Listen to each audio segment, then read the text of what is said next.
Good evening po sa lahat, no. Patungkol po ito sa bata na nawala.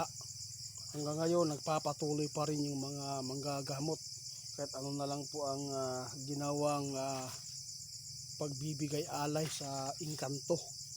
Pakinggan po ninyo si kaibigan.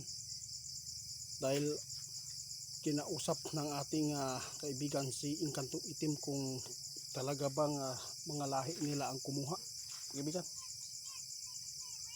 anong sabi po ng Engkantong Itim? Patay na. Hindi maganda po ang ginawa ng mga taong ito. Mga idol, sabi ng ating kaibigan, pinagbibintangan ninyo ang mga engkanto. Ito po ang hindi maganda. Galit po ang mga kaparihas ng Engkantong Itim, mga idol, dahil sa ginagawa po doon ng mga manggagamot na may mga kakayahan po sa pakikipaglaban sa mga elemento. Mga idol, hindi daw talaga ang mga engkanto ang kumuha, no? Kagagawan daw ng tao. Tao po ang kumuha nun.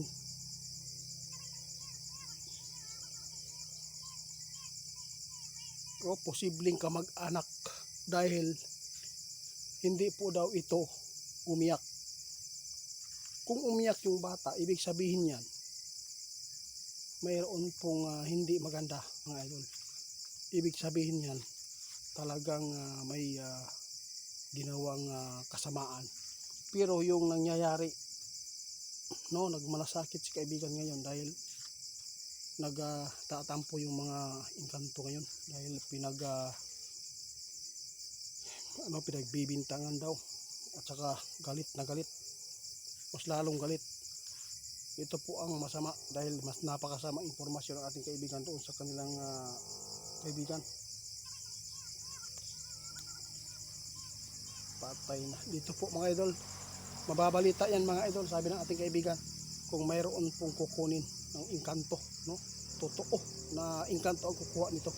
Kaya tandaan po natin, mga idol, hindi talaga na magbintang tayo agad, kasi walang iba po ang mga manggagamot o manghuhula, no? May mga ibang manggagamot, no, nagbibigay po ng mga gamot sa nanggagaling sa pharmacy. Yun po maganda, kasi ang iba kadalasan kapag nagpagamot ka, sinasabi kinulam ka, nadaanan ka, palipad hangin, at kinuha ka ng engkanto, pinaglarawan ka ng mga duwende. Yun. Ngayon, mga idol, si kaibigan ngayon, kinausap niya si Engkantong Itim kung may alam po ba, kung totoo ba ang pinagsasabi ng mga pumupunta doon sa nanay kung saan nawala yung bata doon sa Butuan, at binigyan pa ng alay na manok. Napakarami nila, mga idol. Ito lang po ang sasabihin ng ating kaibigan.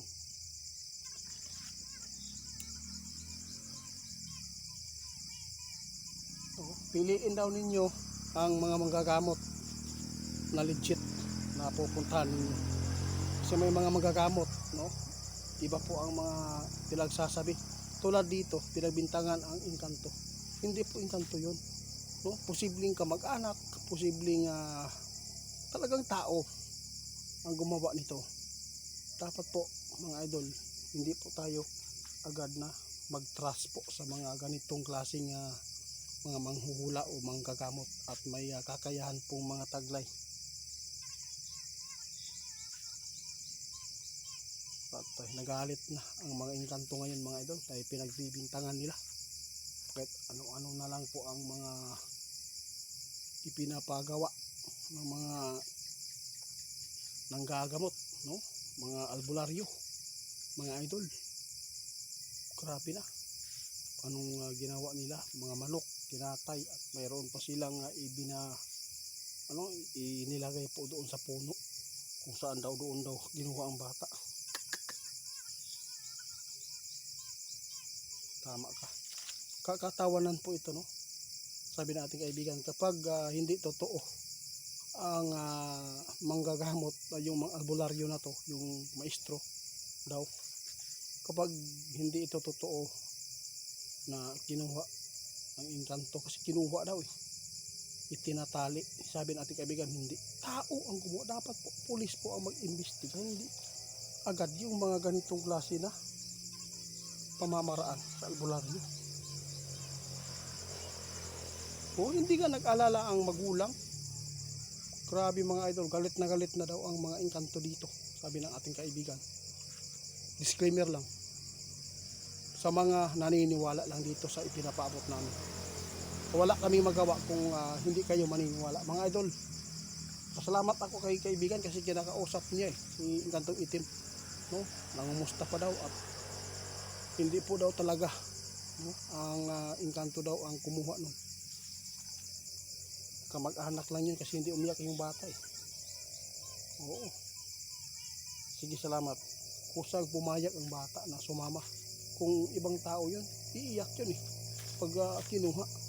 Tandaan natin mga idol, piliin natin ang mga gagamot, manghuhula, albularyo ha. Nalalapitan natin, huwag tayo agad mag-aniniwala. Kung mayroon po kayong sakit, before kayo pumunta sa albularyo, unahin po ninyo sa doktor magpa-check up. Kung walang makikita, yun po, ibig sabihin yan, may gumawang hindi maganda.